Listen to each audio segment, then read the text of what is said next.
بسم الله الرحمن الرحيم وبه نستعين ونصلي على رسول الله. وصلنا بفضل الله تعالى ومنه إلى أشهر التلاميذ. آخر تلميذ أخذناه لم نبدأ في التلاميذ. 10 تلاميذ وصلنا إلى 10 تلاميذ لم نذكر منهم أحدا. نعم.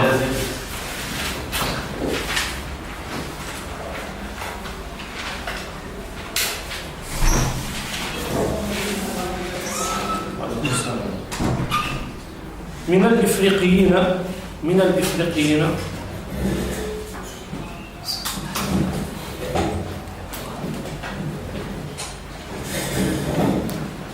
أولا أبو سعيد خلف ابن أبي القاسم. أبو سعيد خلف ابن أبي القاسم الأزدي المعروف بالبراذعي.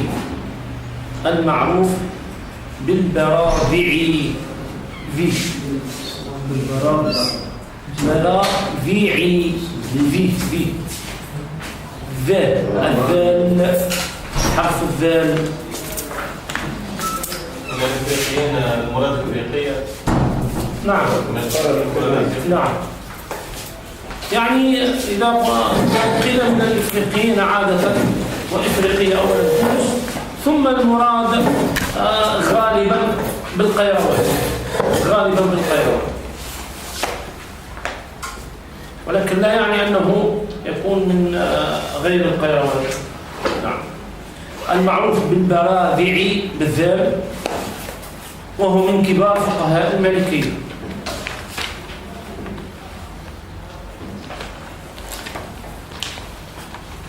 ألف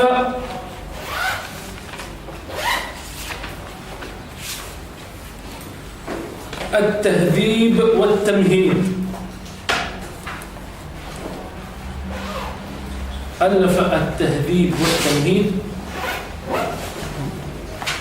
واختصار الواضحة.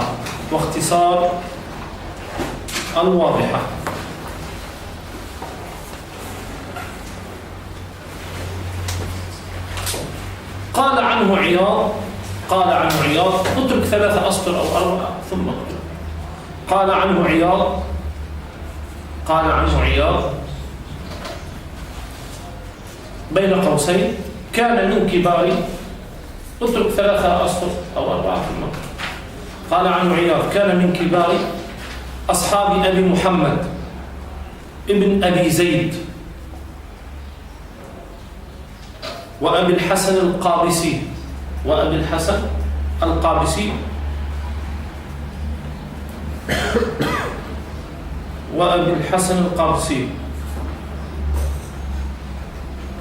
وحفاظ المذهب المؤلفين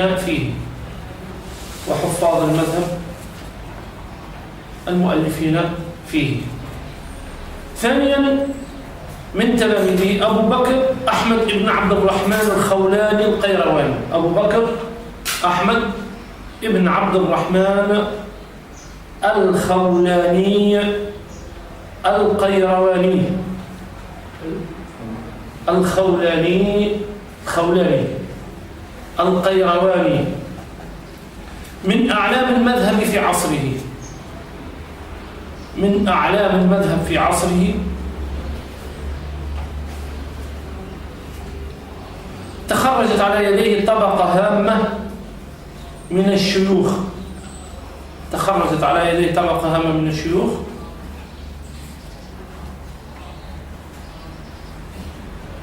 أمثال ابن محرز. هنا عندهم يقول لك سيدي محرز، وهو من العلماء الأولياء، ما بقي من علمه وولايته إلا التبرك به. نعم، إلا التبرك به، ما عرفوا من حياته إلا أنه يتبركون به، وأحيانا يصلون والعياذ بالله إلى الشرك بالله، يظنون أنه ينفع ويضر. وهو هؤلاء أموات إن كانوا شهداء عند ربهم يرزقون. ماذا نستفيد منه نحن كأموات؟ هل نستفيد من موتهم؟ هل الميت يعطيك، ينفعك، يضرك؟ الميت لا ينفع ولا يضر، لو نفع أو ضر لنفع نفسه بداية وضر نفسه إن كان له قدرة. أما الميت هو الذي يحتاج إلى ماذا؟ إلى الدعاء له. أما هو إن كان صالحا فصلاحه ينفعه. نحن نقتدي به في ماذا؟ نقتدي به في أعماله، في صلاحه، في كيف يعني أخذ العلم، كيف طبق العلم، كيف نشر العلم، هكذا نستفيد به. أما غير ذلك والعياذ بالله إذا دخلنا في أمور أخرى لعلنا نصل إلى الشرك بدون أن نشعر. نعم. قيل عنه أنه قال في مريدين لأنه أرسل إليه يعني يطلب منه رسالة، لأن كان أكبر منه عمر، يعني كان شيخه هو الذي درسه القرآن عند سواره. نعم.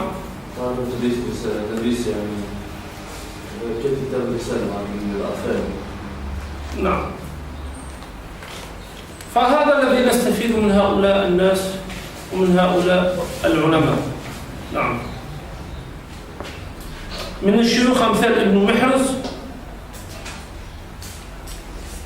والسيوري. ابن محرز والسيوري توفي سنة 432 السيوري، وفي سنة 432 هجري.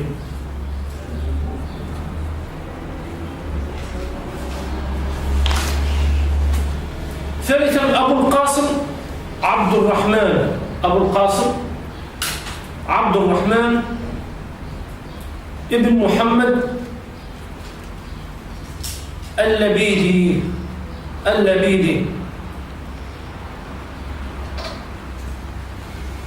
هذه اللبيدي هي نسبة إلى لعلها من منطقة لبيد، وهذه المنطقة توجد على الساحل التونسي تقريبا.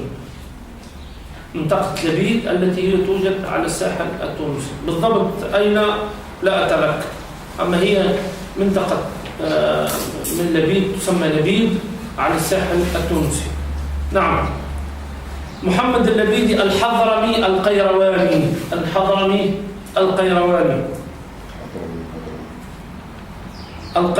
كان من مشاهير العلماء والمؤلفين.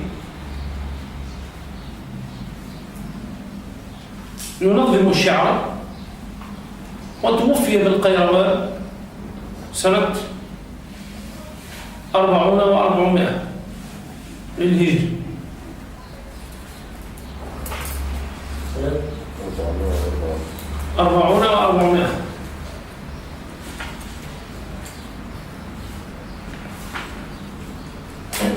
رابعا نأخذ الرابع ونكتفي من التلاميذ لأنه تلاميذه كثيرة. رابعا أبو عبد الله الحسين أبي العباس. أبو عبد الله الحسين ابن أبي العباس.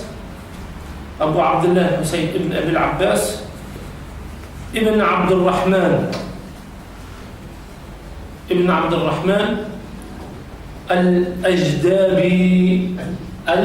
الأجدابي. نعم. أحد فقهاء القيروان، واسع الرواية، له رحلة حجازية وتأليف.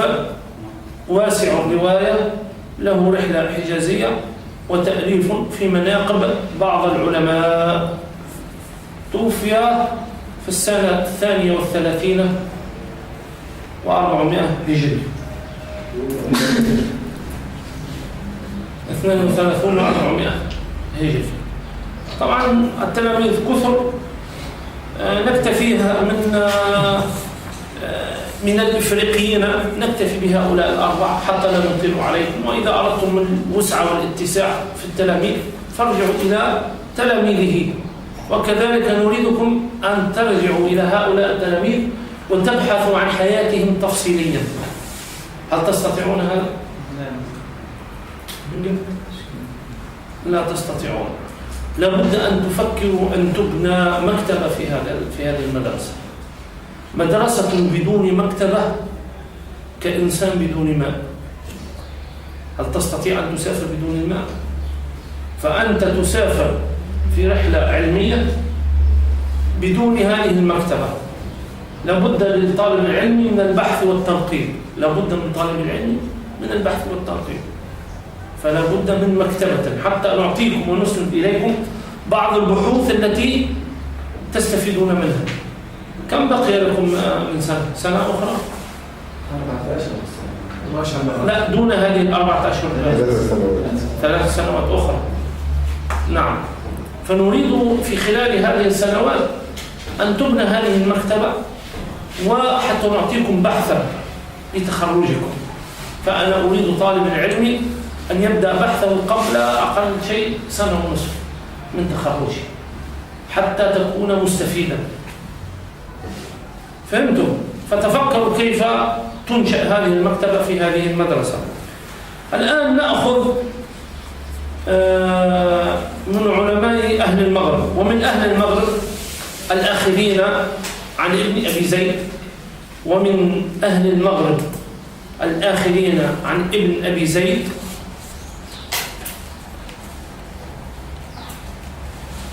أولا أبو عبد الرحمن عبد الرحيم ابن أحمد ابن العجوز. أبو عبد الرحمن عبد الرحيم ابن أحمد ابن العجوز ابن العجوز الكتاني السبتي الفاسي. السبتي ليس السبكي، السبتي بالنسبة لمدينة سبت لابد مثل ما تسمع تكتب بإذن الله الحروف التي أخرجها صحيحة. السبتي، فرق بين السبتي والسبكي، هذه كاف وهذه تاء. السبتي الفاسي العلامة الحافظ شيخ الفتيا، شيخ الفتيا. وكان قد رحل إلى أبي محمد ابن أبي زيد،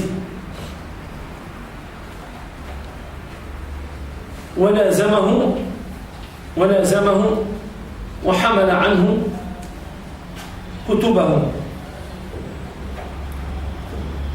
ولد سنة 340 هجري وتوفي سنة 413 هجري. 340 سن ولادته ووفاته سنة 413 هجري. نعم. ثانيا أبو محمد بن غالب. أبو محمد بن غالب. أبو محمد بن غالب. أبو محمد بن غالب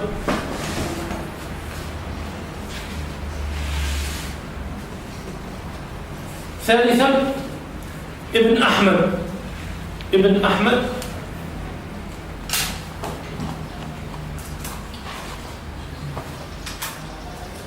كنو كاف نون واو كنو السجل ماسي سين جيم لام ميم ألف سين ياء. السجل الماسي. هل أحدكم يستطيع أن يكتب على الحاسوب هذا الذي كتبتكم إياه، هل من هو يعرف الكتابة جيدة؟ إما منكم وإما من الأخوات، إذا عندكم أو عندهن وقت فنريد أن يكتبوا هذا الشيء الذي كتبتمكم إياه. فإذا هناك من مستعد فليخبرنا. نعم. ومن أهل الأندلس الآخرين عنه، ومن أهل الأندلس، ومن أهل الأندلس الآخرين عنه أبو الوليد عبد الله، أبو الوليد عبد الله ابن محمد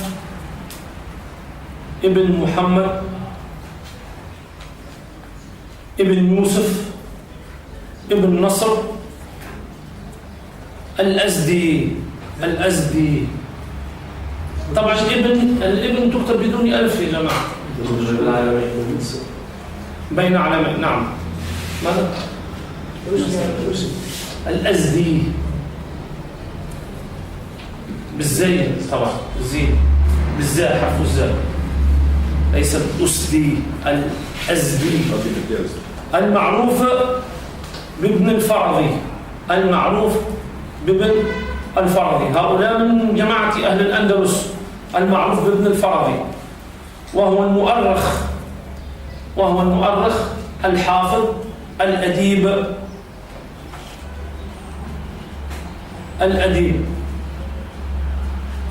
القاضي.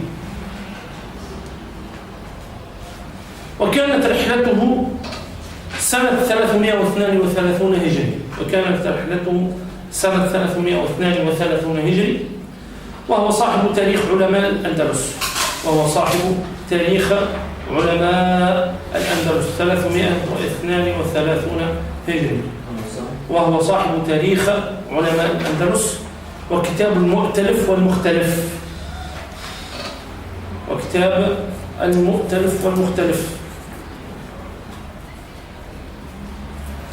في الحديث والمتشابه، معروف هذا الكتاب، في الحديث والمتشابه، في أسماء الرواة،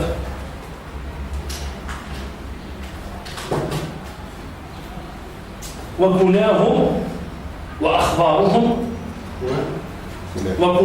وأخبار شعراء الأندلس، كناهم يعني كنيتهم إلى آخره. وكناهم وأخبار شعراء الأندلس. توفي سنة 436 هجري، 63 و400 هجري. ثانيا أبو بكر محمد بن موهب المقبري. أبو بكر قلنا وكانت رحلته سنة 332 وتوفي سنة 463. هذا في مشكلة في العمر. لا، كانت رحلته سنة 332 و463، يعني عاش أكثر من 140 سنة. نعم، ما المشكلة؟ يعني وهو من الأندلس يا أخي، يعني عاش 160 سنة. عاش تقريبا 131 سنة. نعم. الآن أعرف من الناس من وصلوا إلى 100 سنة. لا، 130 ليس 100. يعني هذه رحلته كانت سنة 332، يعني ولد قبل. ماذا؟ رحلته بدأ شاب مش يوم. نعم، رحلتهم يحفظون القرآن 6-7 سنوات. قل 140 سنة، عاش 140 سنة. نعم. خيركم من طال عمره وحسن عمله، اللهم اجعلنا منه. ولكن مهما طال عمرك في الأخير ستنزل إلى تلك الحفرة، فعملك هو الذي سيذهب معك، لا قصورك ولا دورك ولا أهلك ولا مالك ولا ما أخذته من حلالك وحرامك ولا أي شيء. ينزل معك إلا عملك. يمشي معكم آدم 3، يرجع 2 ويبقى 1. يمشي أهلك ومالك وعملك، فيرجع الأهل والمال ويبقى العمل. فطوبى لمن كان عمله صالح، وطوبى من كانت له صدقات جارية. يا أخي أنا عشت مع أهل العجم، مع أهل باكستان. يا أخي هؤلاء فنانون في تحصيل الحسنات. ربما أنتم تسمعون في الأخبار أو سمعتم عن الفيضانات التي تصير في باكستان كم من مرة. عندهم ما يسمى الأمطار الموسمية. هذه الأمطار الموسمية إذا نزلت سبحان الله كأن السماء انفتحت ولم تنزل قطرة قطرة، بل كأنها تنزل الأمطار سطلا سطلا. لما أقول لك هذا التعبير لابد أن تتخيل لماء منهمر، ففي 10 دقائق تغرق البلاد. لأنهم لماذا ما عندهم تهيئة التي هي ما يسمى المجاري وغير ذلك. لأن عادة في ما يسمى في السند في كراتشي خصيصا وما بعدها قليلا، هذه مناطق لا تنزل فيها الأمطار إلا قليلا، تبقى 2 و3 لا تنزل الأمطار إلا موسميا، أحيانا تنزل وأحيانا لا تنزل. فإذا نزلت الأمطار غرقت البلد. فأحدهم كان يا أخي سيذهب إلى العمرة هو وزوجته، فلما أصابهم هذا المصاب أخذ جميع هذه الأموال ووضعها لأصحاب الاحتياجات وما ذهب. هل ترى أنا سؤال أسأله لا أريد منكم إجابة، هل نحن نفعلها هذه الفعل؟ هل نفكر مثلهم؟ إلا من رحم ربنا. ثانيا عندهم مساهمات في المراكز التربوية ولطلاب العلم والدراسات الشرعية ما لا تتخيله. قبل مجيئي من هناك ورجوعي إلى هنا كنت أدرس في مدرسة. هذه المدرسة كيف؟ هي أصلا يعني مسكن فخم، ما نقول بفيلا، سخرها صاحبها لطلب العلم. فيها مسبح، فيها طابقين، فيها حديقة، كلها أعطاها لله. نحن حتى يخرج دينار تقول له لطلب العلم ولطلاب العلم وللدراسة، يقول لك ما عندي. أبناؤنا آباؤنا يذهبون إلى أوروبا يجمعون المال، أول فكر يرجع به ما هو؟ أن يبني دار وأن يشتري سيارة. هم أول فكر يرجعون به، هم يعيشون خاصة في أمريكا واستنديز وأمريكا الشمالية الجنوبية. لما يرجع إلى بلده إلى باكستان أول فكر يرجع به كيف يبني مدرسة، كيف يخدم طلاب العلم، كيف يوفر لطلاب العلم مسكنهم ومأكلهم ومشربهم. عندهم 5000 مدرسة قرآن وعلوم شرعية، سنويا يتخرجون من حفاظ القرآن أكثر من 5000 حافظ، سنويا يتخرجون من العلماء أكثر من لا أعرف كم بالآلاف، كذلك من العلماء وكذلك المفتون. لماذا؟ لأنهم ضحوا لأجل الدين. تجده غني يا أخي، ولكن لما تراه تقول هذا يمكن أفقر مني، ولكن كل أمواله أين؟ في سبيل الله. حقيقة نحن عشنا معهم ورأينا تضحياتهم وحبهم لدين الله تعالى حقيقة.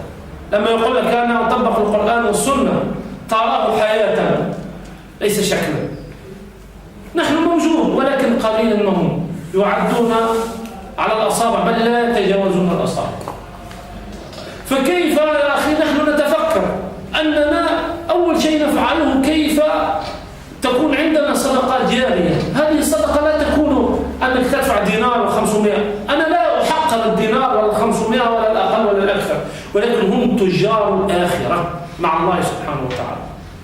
الحديث طول، ولكن هي هذه فاصل بين ما تكتبونه وبين ما ندرسه، لعل الله تعالى يغير حياتنا ويأتي فينا شوق الدين وحقيقة الدين وحياة الدين.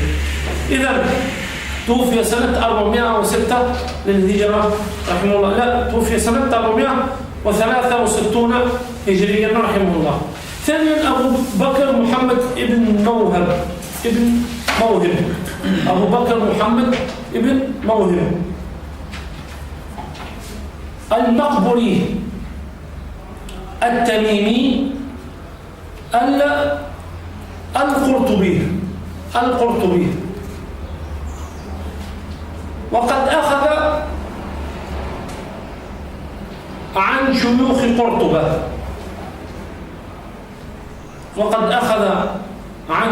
قرطبة ثم رحل إلى القيروان فاختص فيها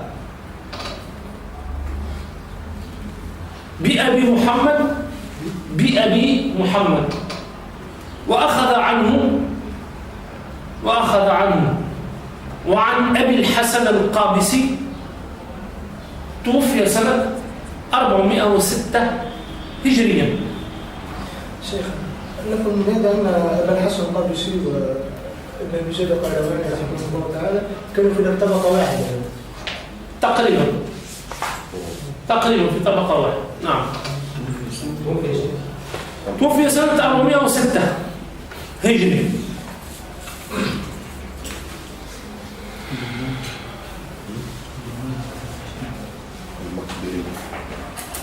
ونزيدكم واحد آخر تلميذ رابع، وإن كان التلاميذ كثر. نعم. أو ثالثا. نعم. ما زلنا في الأندلسين. نعم.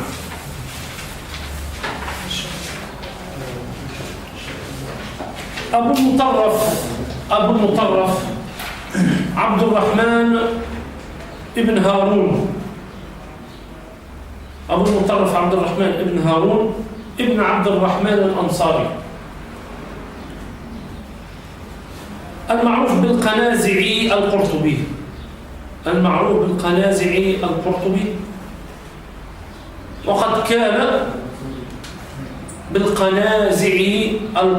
وقد كان فقيها زاهدا عالما محدثا راوية رحمه الله. أين هم هؤلاء في زمننا هذا أخي؟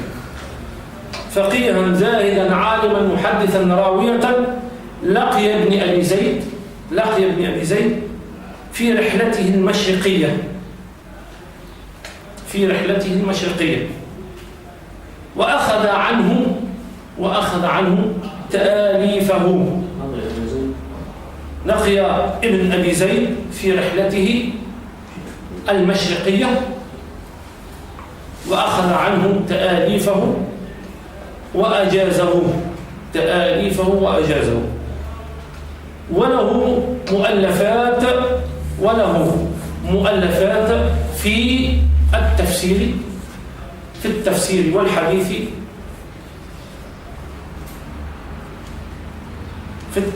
والحديث.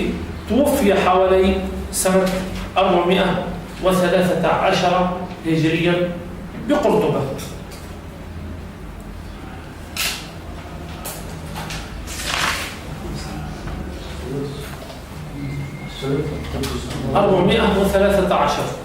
نزيدكم الرابع. ما دمنا أخذنا أربعة نحن نزيدكم الرابع، وهو أبو عبد الله محمد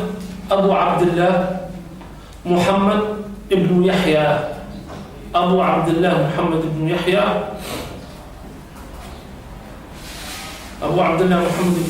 ابن أحمد ابن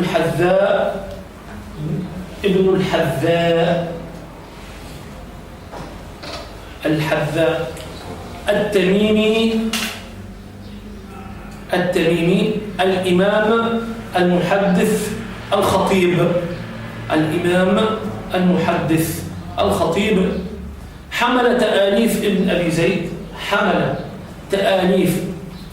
أبي زيد عنه في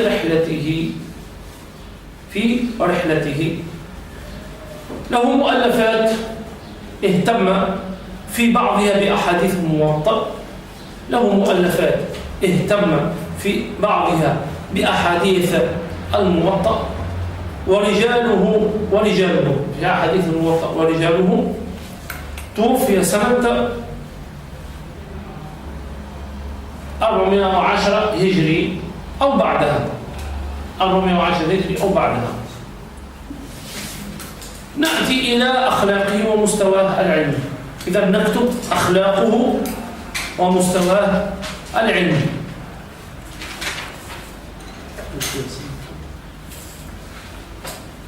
أفاض المترجمون في تحلية عبد الله ابن أبي زيد. أفاض المترجمون في تحلية عبد الله ابن أبي زيد بما يستحق من صفات الفضل، التي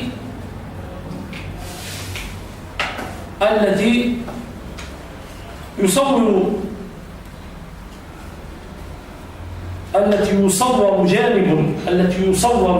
جانب منها أخلاقه الإسلامية وسلوكه الاجتماعي وما بلغه من درجات التقوى والورع.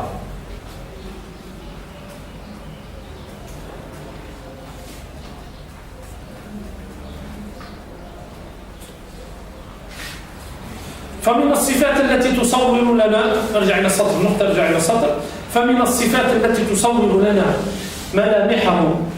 ملامح أخلاقه وسلوكه، فمن الصفات التي تصور لنا ملامح أخلاقه وسلوكه الورع وحسن السمت والوقار وارتفاع الهمة. الورع وحسن السمت والوقار وارتفاع الهمة. نرجع للسطر مقطع أخرى. الصلاح التام والعفة.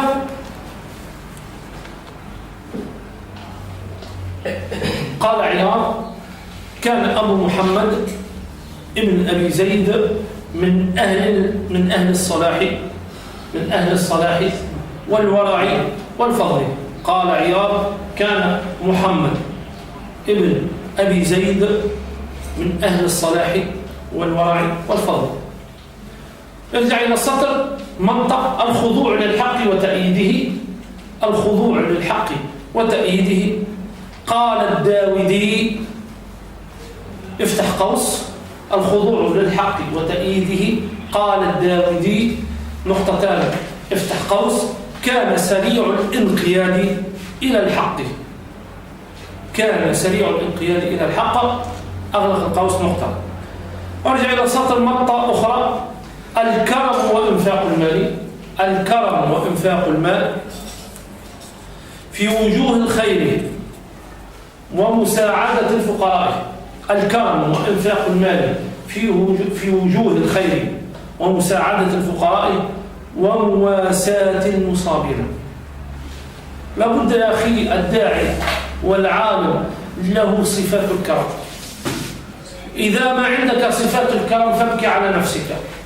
حقيقة صفات الكرم ترفع من شأن الرجل، سواء كان عالما أو داعيا أو إنسانا عاميا. في الحديث ماذا جاء؟ أن تطعم الطعام وتفشي السلام وتصلي والناس نيام. النتيجة تدخل الجنة بسلام. أعمال بسيطة تدخلك الجنة. لابد أن نتفكر. قال النبي صلى الله عليه وسلم: إن الجنة أقرب من شراك نعلك، وإن النار مثل ذلك، أقرب من خيوط حذائك، من خيوط الصباط كذلك اللغة العربية الحذاء. فالجنة قريبة جدا والنار مثل ذلك. تفشي السلام على من عرفت ومن لم تعرف، لا نميز، والله هذا منظر هذا نصف الساق هذا لنا السلام عليكم، ليس نصف الساق أسدل قليلا لا نسلم عليه. هذا يا أخي عفوا على هذه الكلمة هذا خباء، لأن النبي صلى الله عليه وسلم قال تسلم على جميع الناس. لماذا؟ لأنك أنت داعي يا أخي، أنت قاضي؟ لست قاضي، أنت داعي. ما معنى الداعي؟ تسلم على الذي مثلك والذي أكثر منك والذي أقل منك. لماذا يا ترى؟ الذي مثلك تستفيد منه، والذي أكثر منك تتعلم منه، والذي أقل منك تعلمه وترشده. أما إذا تقصيه أخي الكريم، تقصيه لأجل أنه مثلا حالق لحية أو لأنه لا يلتزم، إذا من سيدعوه؟ أنت ستدعوه، أنت الداعي. خلقك الله وبعثك الله لأجل أن تقضي بين الناس بالكفر والإيمان. الداعي وأنت خليفة النبي صلى الله عليه وسلم توفي، من أخذ الأمانة؟ الصحابة رضي الله عنهم وارضاهم. جنوب شرق آسيا التي هي الصين وهذه أفغانستان باكستان وأقصاها، كيف دخلوا إلى الإسلام؟ بأخلاق الصحابة وتجارتهم. بمعنى ذهب الصحابة إلى هناك يتاجرون، فبأخلاقهم دخلوا إلى الإسلام. نحن الآن وإن كانوا كلهم يقولون لا إله إلا الله محمد رسول الله، ولكن تغربوا التغريب، تغربوا 60 سنة، فأصبحت حياتهم مثل حياة الفرنسيين والإنجليزيين وغير ذلك من الأقوام. فأنت تكون داعية لهم بأخلاقك وصفاتك وكرمك. فأنت تخرج الناس من الكفر إلى الإيمان، ليس تخرج الناس من الإيمان إلى الكفر. أنت تبحث له عن أسلوب أو كلمة يقولها لتخرجه من كفره وتدخله إلى الإيمان، من النار إلى الجنة. لا تفتش له عن كلمة ظنية الدلالة تؤول إلى عدة وجوه، فتأخذ الوجه الذي تريد أن تقضي عليه وتكفره وتدخله في النار. هل أنت قاضي يا أخي؟ أنت عالم تقضي بين الناس بالحق وتخرج الناس من الكفر إلى الإيمان. إذا لا يكون عندك هذا الاعتقاد فأنت بعيد من سنة النبي صلى الله عليه وسلم. مرت جنازة أمام النبي صلى الله عليه وسلم، وكانت جنازة يهودي، فبكى رسول الله صلى الله عليه وسلم، فقال يا رسول الله إنه يهودي. قال إنها نفس تفلتت من يدي. انظروا هذه الأخلاق. إذا قال على اليهودي نفس تفلتت من يدي، ما بالك مؤمن يقول لا إله إلا الله محمد رسول الله يا أخي، وهو غافل وهو بعيد عن طريق الله. من باب أولى أن تنقذه من النار. إذا اشتعل حريق في بيت من البيوت من بيوتات المسلمين وفيها النائم والمستيقظ والمتكئ، أنت دخلت حتى تنقذه، من تنقذ أولا؟ لا، تنقذ المستيقظ لأنه أقرب للخروج، ثم المتكئ لأنه أقرب للحياة والخروج، ثم بعد ذلك النائم، لأنه هذا حتى تصل إليه وتنقذه ربما هؤلاء المستيقظ والمتكئ ربما يهلكوا.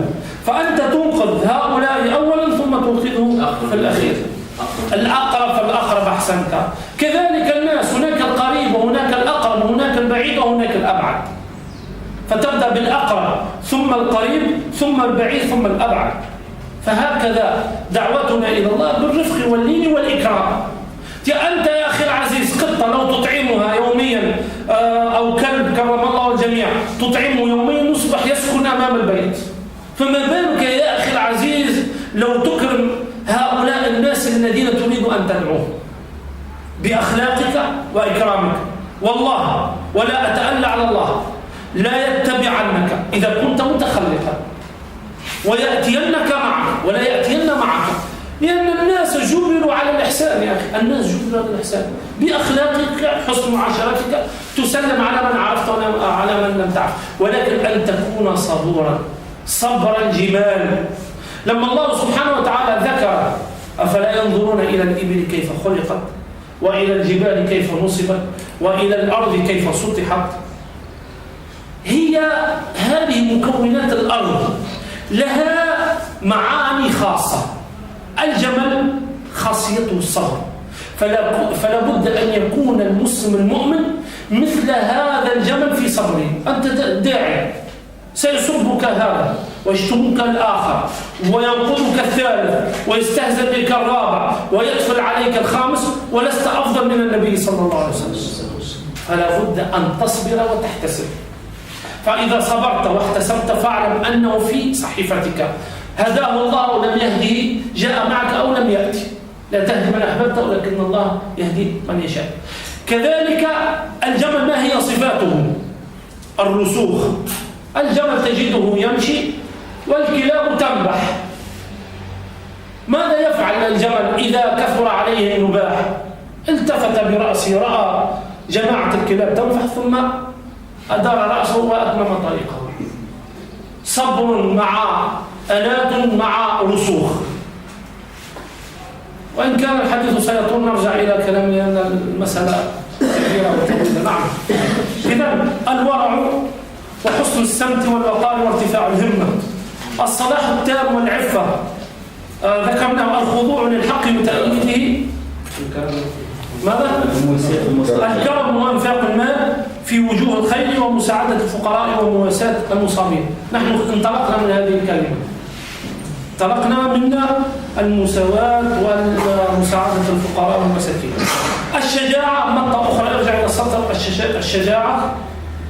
الشجاعة في إعلان الحق والتنويه بأهله. الشجاعة في إعلان الحق والتنويه بأهله، وذلك ما يتضح في مؤلفاته. الشجاعة في إعلان الحق والتنويه بأهله، وذلك ما يتضح في مؤلفاته التي أيد فيها آراء أهل السنة. وذلك ما يتضح في مؤلفاته التي أيد فيها آراء أهل السنة وفي رثائه لشيوخه وفي رثائه لشيوخه.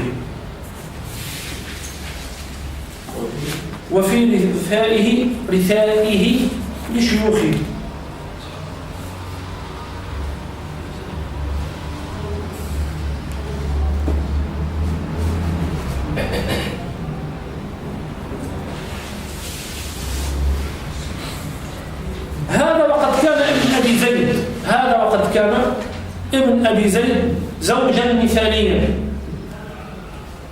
حسن المعاشرة لحليلته، زوجا مثاليا حسن المعاشرة لحليلته، صبورا على أذاها. لابد عن الإنسان أن يصبر على الزوجة والزوجة تصبر على زوجها. لماذا؟ لأن إما يكون الزوج ابتلاء على الزوجة، وإما الزوجة تكون ابتلاء على الزوجة، فيصبر عليها حتى هي تنال الأجر وهو ينال الأجر، ثم يكون دعاة فيما بينهما، فيرتقي الإنسان في سلم الإيمان. لأن الصبر على الزوجة والصبر على الزوج فيه درجات الإيمان، بالصبر والحلم والأنات، وكذلك هذه المعاشرة الحسنة على أذاها الذي يعتبره عقوبة على دينه. قال الإمام أبو بكر ابن العربي عند تفسير قوله تعالى في سورة النساء، طبعا الآية 19، في تفسير قوله تعالى: وعاشروهن بالمعروف فإن كرهتموهن فعسى أن تكرهوا شيئا ويجعل الله فيه خيرا كثيرا. وعاشروهن بالمعروف فإن كرهتموهن فعسى أن تكرهوا شيئا ويجعل الله فيه خيرا كثيرا. أخبرني أبو القاسم، بين قوسين نرجع للسطر، وهذه سورة النساء الآية 19. أخبرني أبو القاسم ابن أبي حبيب بالمهدية، وهي مهدية عاصمة دولة الفاطميين، ابن أبي حبيب بالمهدية عن أبي القاسم السيوري عن أبي بكر ابن عبد الرحمن قال كان الشيخ أبو محمد ابن أبي زيد من العلم والدين في المنزلة المعروفة. من العلم والدين في المنزلة المعروفة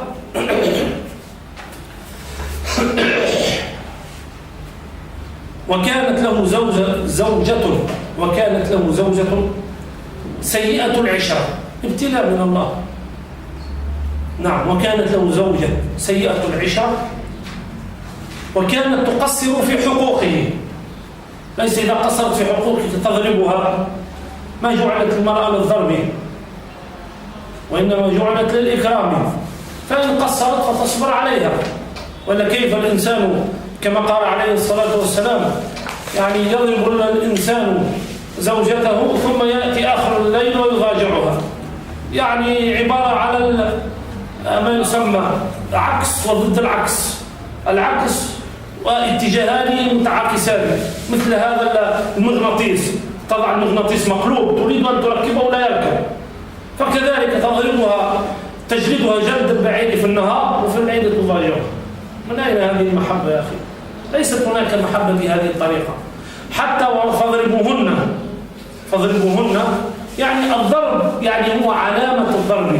مثلا بعود الأراك، قال بعضهم بعود الأراك تضربها على كتفها ضربا خفيفا حتى تعلمها أنك أنت غضبت عنها أو فعلت شيئا سيئا. ليس تأتي لها بعصا يعني جمير زبة كأنك ملك الموت أتيت وبسم الله تخبطها مثل ماذا يسمى بالأخطبوط الذي يضربونه. هذا لا يجوز يا أخي بهذه الطريقة. نعم، وخلقت المرأة من ضلع أعوج. إذا أردت أن تتمتع بها وهي معوجة، وإذا أردت أن تقيمها أي تقيم ذلك يعني الضلع كسرته، فلا بد أن تنظر إليه معوجا وأنت صابر محتسب. نعم، وكانت له زوجة سيئة العشرة وكانت تقصر في حقوقه وتؤذيه بلسانها، فيقال له في أمرها، يعني يذكرون له ذلك، فيقال له في أمرها فيسدل بالبصر عليها وكان يقول أنا رجل.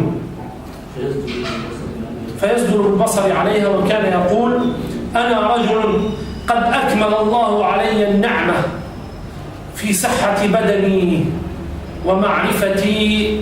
أنا رجل قد أكمل الله علي النعمة في صحة بدني ومعرفتي وما ملكت يميني، فلعلها